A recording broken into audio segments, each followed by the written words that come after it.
Hey guys! Oh, don't need my toy plastic gun anymore. Let me put that away and let's focus. Let's do this. So in just a few days, we're getting the newest James Bond movie, Spectre. So I thought it would only be right to look back at the 3 previous movies in the franchise, the movies that really established Daniel Craig as my generation's James Bond, and tell you what I think about them. Let me start off by saying that I was never the biggest Bond fan. My dad was. It wasn't until 2012 when Skyfall came out that I went to go see it with him. That was the first movie, the first Bond movie that I really sat down and watched. And it's because I enjoyed Skyfall so much that after a few days later, I decided to go back and watch the first 2 Daniel Craig movies to really immerse myself into his character. So let's check our cufflinks, fix up our ties, and start with Casino Royale. When I think Casino Royale and what it did for the Bond franchise, I think a lot of Nolan's Dark Knight trilogy, especially Batman Begins and The Dark Knight. Casino Royale, like Batman Begins, was a reimagination of a famous character. It turned everything we knew about it on its head and made it for a newer, more modern audience. And I think that's what Casino Royale does so wonderfully.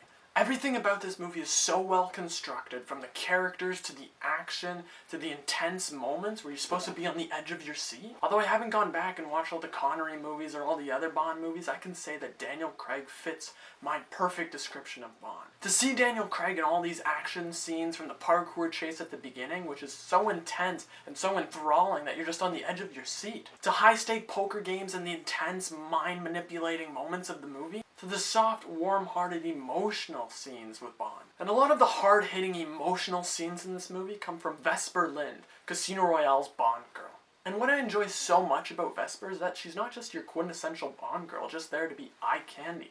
She's an actual character. She does relevant stuff, she has an emotional arc, and she blends so well with Daniel Craig in the film. Remember that emotionally grabbing shower scene where James Bond is licking the blood off of Vesper's fingers? Like, I never expected anything like that from a Bond film, yet alone a huge action film, yet I got it, and that's what I adore about Casino Royale. It's where they take the characters and how they progress. Like the subtle nuance that they don't actually play the James Bond theme until the very end of the movie, because this is really an origin story. Sure, he is James Bond, but he's not the iconic James Bond until, the last few minutes of the movie. See, you gotta remember that the little things sometimes have the biggest effect. So overall, Casino Royale is not just a great Bond movie, it's not just a great action movie, it's a great movie in general. And now that I've given my praise to Casino Royale, it's time to talk about an utter disappointment. Yep.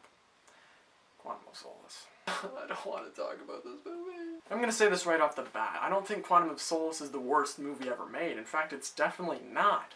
But does that mean it's a good movie? No. People can shit on this movie all they want, but my biggest problem about Quantum of Solace is this. Think back throughout Quantum of Solace and tell me one scene that you remember. Exactly. Considering that this is a direct sequel to Casino Royale and that the movie just flies right over your head, that's the biggest problem right there. This is a James Bond movie. That should not be happening. There's hardly anything that is interesting in this movie. The action scenes are lackluster, and the villain, oh my god, don't even get me started with the villain. I don't even remember his name. For those that say a movie is only as good as its villain will look back at Quantum of Solace and say it's boring, uninteresting, and will forget his name because nobody remembers the villain's name. With all that said, I am a respectful man. I will give credit where credit is due. Daniel Craig, as always, he's just great in all his movies. To me, he's just the perfect Bond. And sure, Daniel Craig has had 2 Bond movies so far. There's Casino Royale and there's Skyfall. And in the middle, there's some forgettable piece of shit. Let's move on. Alright, I've calmed down.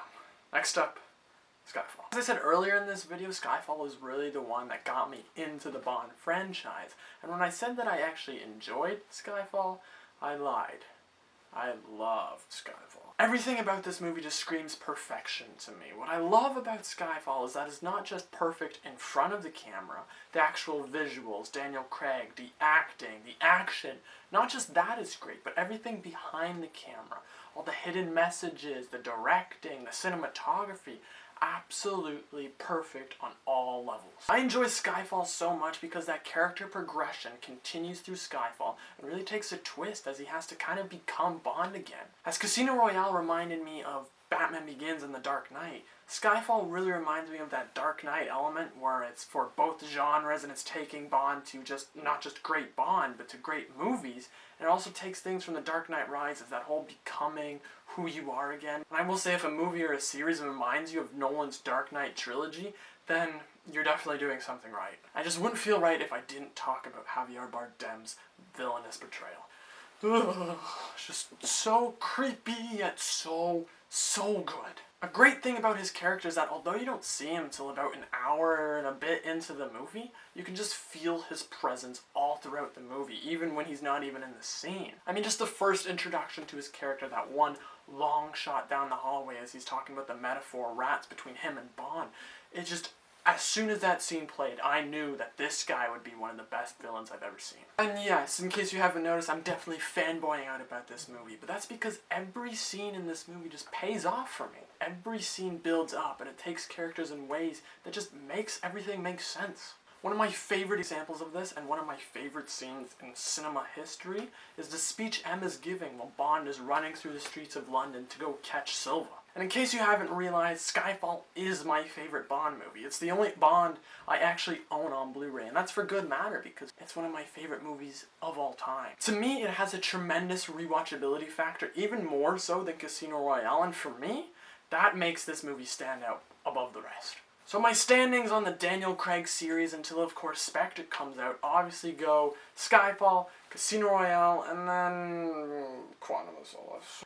I am so freaking excited for Spectre to come out. It is one of my most anticipated of the year directly because of this movie and the creative team that's behind it. Sam Mendes is returning, Daniel Craig, of course, and I just think it has everything that will make a great Bond sequel. So yeah, that's my Spectre preview. I rewatched the 3 Daniel Craig movies and I told you what I thought. I want you to do the same and let me know your thoughts in the comments down below. And until next time, I'm Marco Polo 2417. Ciao for now.